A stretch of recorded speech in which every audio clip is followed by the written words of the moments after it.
Long before Dracula, in the heart of Transylvania, lived a people who feasted on smoked meats, cheese aged in ash, and sacred stews offered to the god Zalmoxis. They were the Dacians, warriors, farmers, and food alchemists of the ancient world. And their table was no less wild than their history.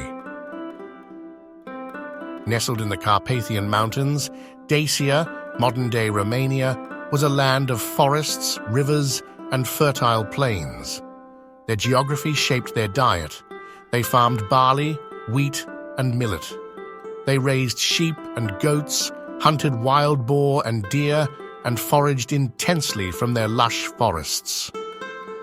They ate seasonally, using smoke, ash, and cold cellars to preserve food through brutal winters. And unlike their Mediterranean neighbors, they didn't rely on olive oil or figs. Their food was hearty, smoky, and rooted in the land. The Dacian diet was protein-rich. They roasted lamb, venison, and boar over open flames. They cured meats using pine smoke and salt gathered from nearby springs.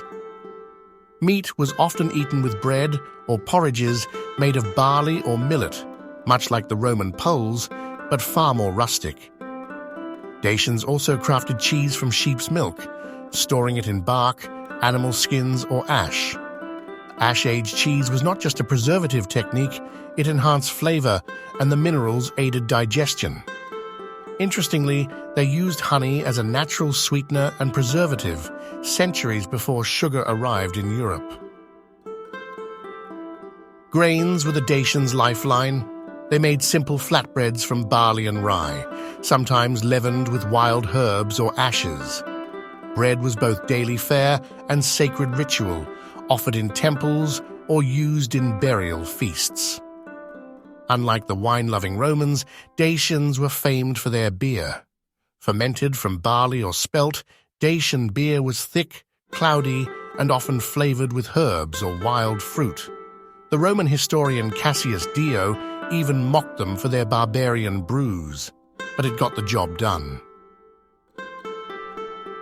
The Dacians didn't have the trade routes the Romans did, but what they lacked in spices, they made up for in local ingenuity.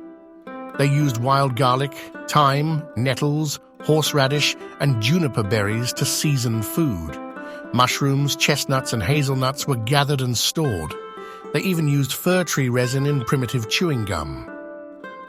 Their herbalism was so advanced that Roman doctors studied Dacian remedies after the conquest. It was believed they could treat wounds with forest salves and calm fevers with bark teas. Food held sacred meaning in Dacian culture. They believed in Zalmoxis, a mysterious god of immortality.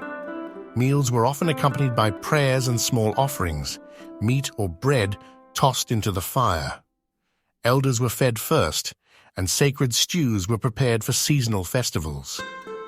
One peculiar tradition: boiling meats with wild herbs in large cauldrons that doubled as ceremonial altars. These stews were shared communally, symbolizing unity and the cycle of nature.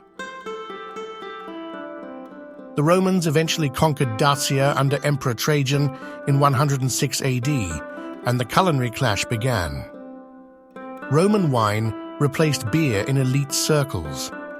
Olive oil and exotic spices flowed in, but the Dacians remained rooted in their food heritage.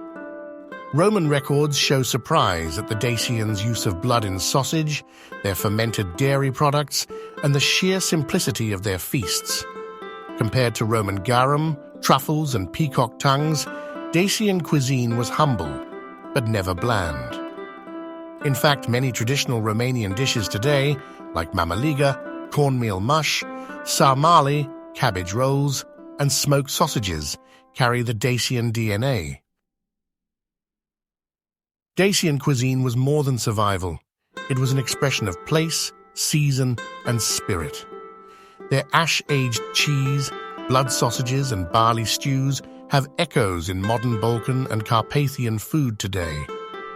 So next time you enjoy a rustic stew, a smoked sausage, or a mug of dark ale, remember the Dacians, the forgotten flavor-smiths of the ancient world. Subscribe to Ancient Appetites for more lost flavors from the corners of history. And tell us, would you have dined with the Dacians?